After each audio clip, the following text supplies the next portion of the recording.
Happy now. All is now. It's a gift to be in the present. The fresh stage signing back in here, putting out my perspective into the cloud of the collective to expand the collective consciousness. You're now tuning into the mind of an Algerian moon / Aries moon. And it is a Jupiter day / it is Gemini hours. And I got a special guest today.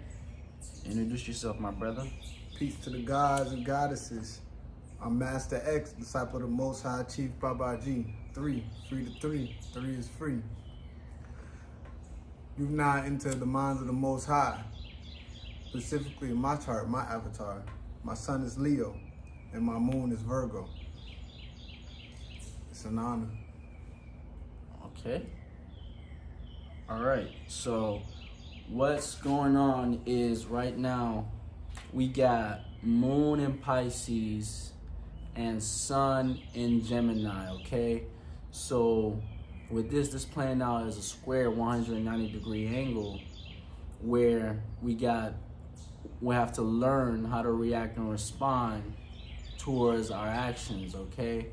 So basically with the moon being in Pisces, you're gonna have to, we're gonna be feeling emotions and feelings of the dream realm, the subconscious, like you said earlier. You said you had Uriel come to him in his dream type shit. So Facts. basically this is how this astrology works, as far as, the moon governs our emotional body, our yin realm. Those are squirrels and shit. Yeah, the moon governs our yin realm, our emotions, whatever is deep within, and it can come to you in messages. And also what's so significant about the moon right now is that is also accompanied by Saturn and what's it called? Neptune. Okay, in Pisces. So that Neptune, whenever Neptune makes an alignment with the moon, you will have some sort of dream, or let's say if you have a negative alignment towards the moon, it's gonna affect your sleeping habits. It's gonna be hard for you to sleep. But if it's like I'm making a positive alignment, you would, naturally sleep, and in your dreams, you'd be able to remember them, you'd be able to recall them, shit like that. Because moon represents the subconscious, and Neptune represents illusion, like she teaches. Mm-hmm. Illusion / delusions, So, and the moon and Neptune are both in Pisces. So with moon being in Pisces, it's also, we got the stellium in Pisces, we got a stellium in Aries, and we also have a stellium in Gemini, okay? So with it making this alignment with the sun, this 90-degree alignment with the sun, we're basically in this Gemini season, we're in Gemini season. In that, hold on, let me see the degree.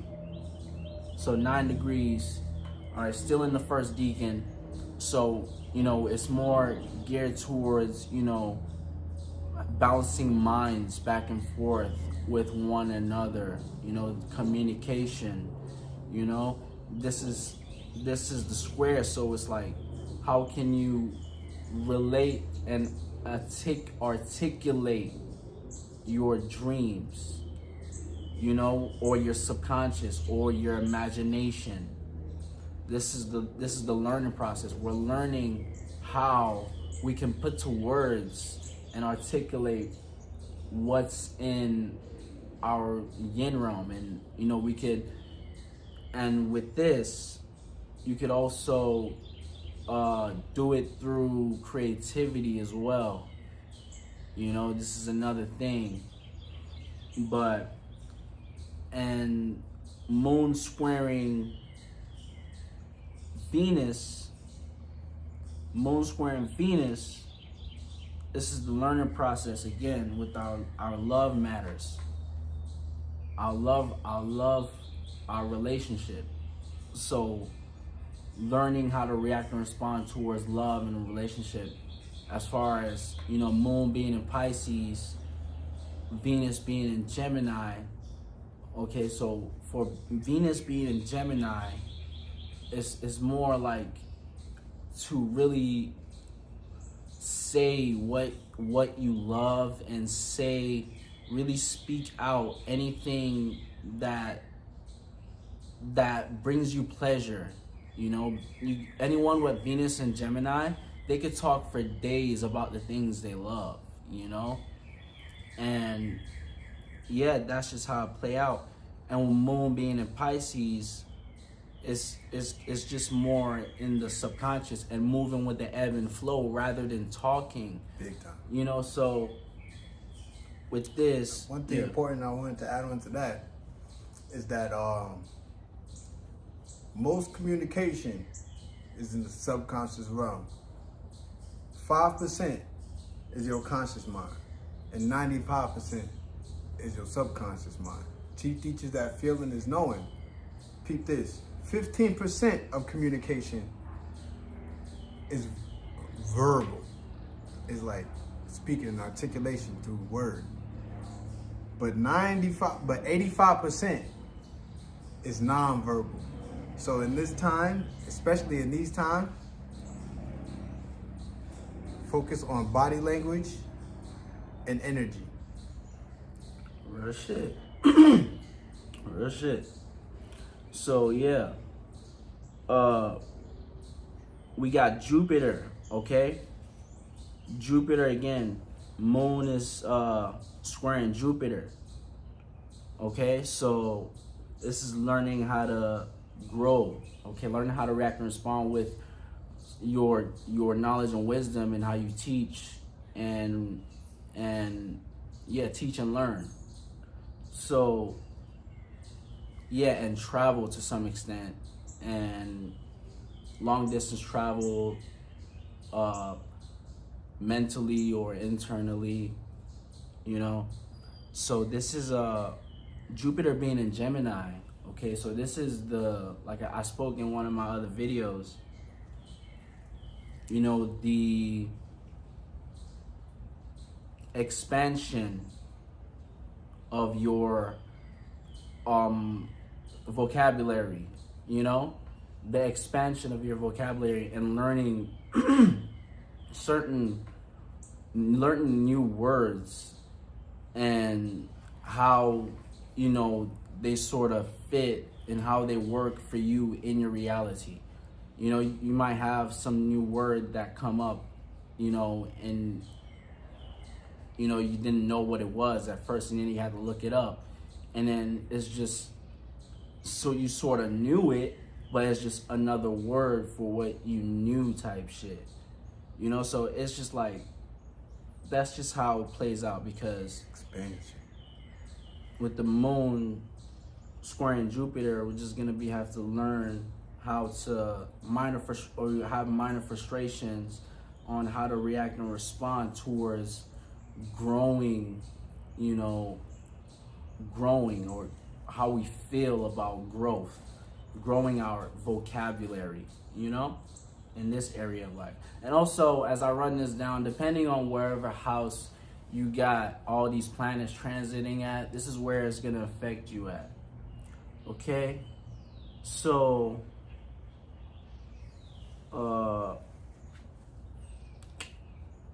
we got moon opposing black moon Lilith.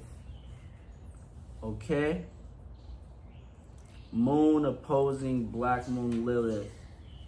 Before I get there, let me just say the moon is gonna conjunct Saturn in Pisces. I'm gonna take care of that first, because, you know, I want to deal with the major planets. So moon conjunct Saturn in Pisces.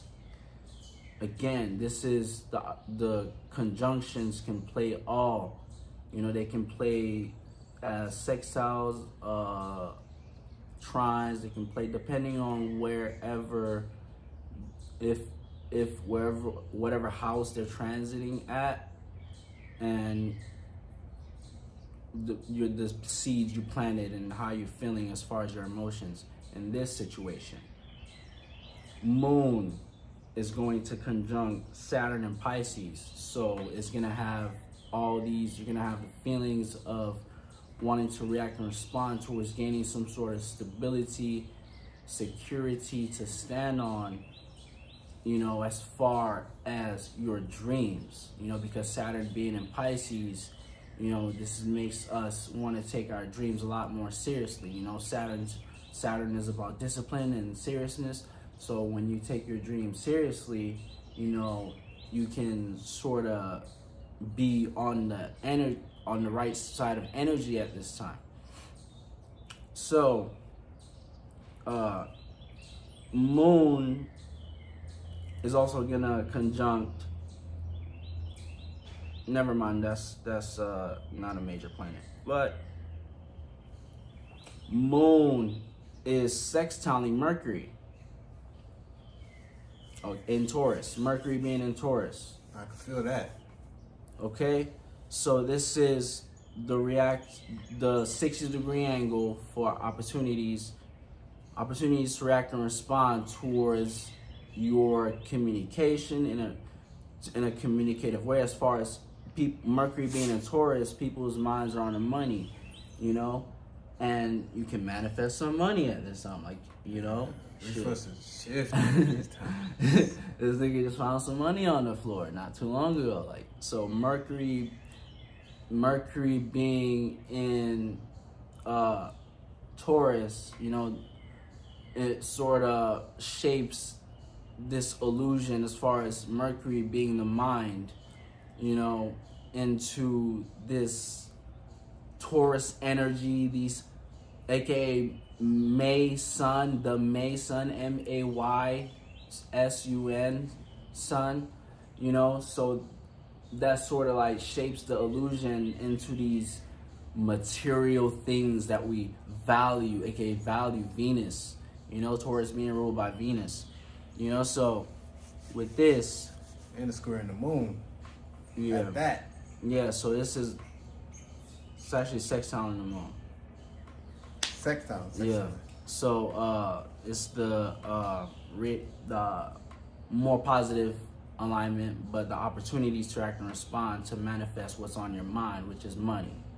Okay? And Moon being in Pisces sort of like amplifies the subconscious in a way where, you know, whatever's on our mind and our deep waters, our inside, our internals, you know, can easily be manifested and shown in our faces at this time a lot faster when Moon's in Pisces, you know.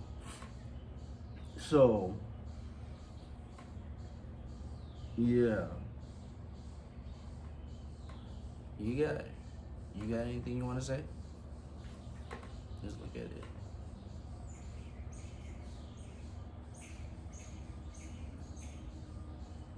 These are all for today right here? Yeah. Yeah, I've been feeling that. This Right is here it my says- short, actually. Oh, wow. It's connected to my short, so this is the transits right here. Mm-hmm. So. And don't forget that Saturn is in Pisces. So all of your karma is going to be coming back to you during this time. All your karma, everything that you did is coming back. And if you was planting seeds in the right places, then you will be growing abundance. But if you haven't, you're going to be choked. Understand? You're going to be desolate. This in love is understanding. So what's understood don't got to be explained because the chosen understand. The mission is to convict the weak and collect the elite. So when we apply this knowledge and we stay, that's how you know how to stay in tune with nature, with nectar, with God. All the planets, everything that is. And by just applying it, this is why this is so important. By actually tapping into astrology. Because this is the most efficient way to tap into nature rather than, because we're coming from the age of Pisces to Aquarius, rather than following in a more mythical, dreamy connection to earth, connection to nature type way. Now in the age of Aquarius, we actually have the information to practically apply this and get more, like, this is why science is my religion, to get a more potent experience and outcome from the application of knowledge and more in tune, like no other religion but science, astrology is getting you in tune with the actual planets, which is real. Everybody's giving you a mythical being, you know, but we're transitioning from that and we're coming into science. Go check out Bruce Lipton. This is how we tune into epigenetics, getting into with the environment. So remember, right now, Saturn is in Pisces. This is the time where all your karma is coming back to you. And this is another chance and opportunity. It's when we came back into the earth plane, another chance and opportunity to become my greatest version. I love myself. Real shit. I think as far as Flick the light so of 3. Okay, so we got Moon sextile Uranus in Taurus. So this is reacting and responding towards how to be a unique individual as far as, you know, having gaining material, maternal, something security or stability in a unique way. Okay, and Moon being in Pisces, so this is the sextile, so the opportunities to react and respond to be unique as far as this Taurus energy. Okay, so Moon is, I'm gonna go ahead and do that now because we got Moon opposing Black Moon Lilith in Virgo. So this is the opposition.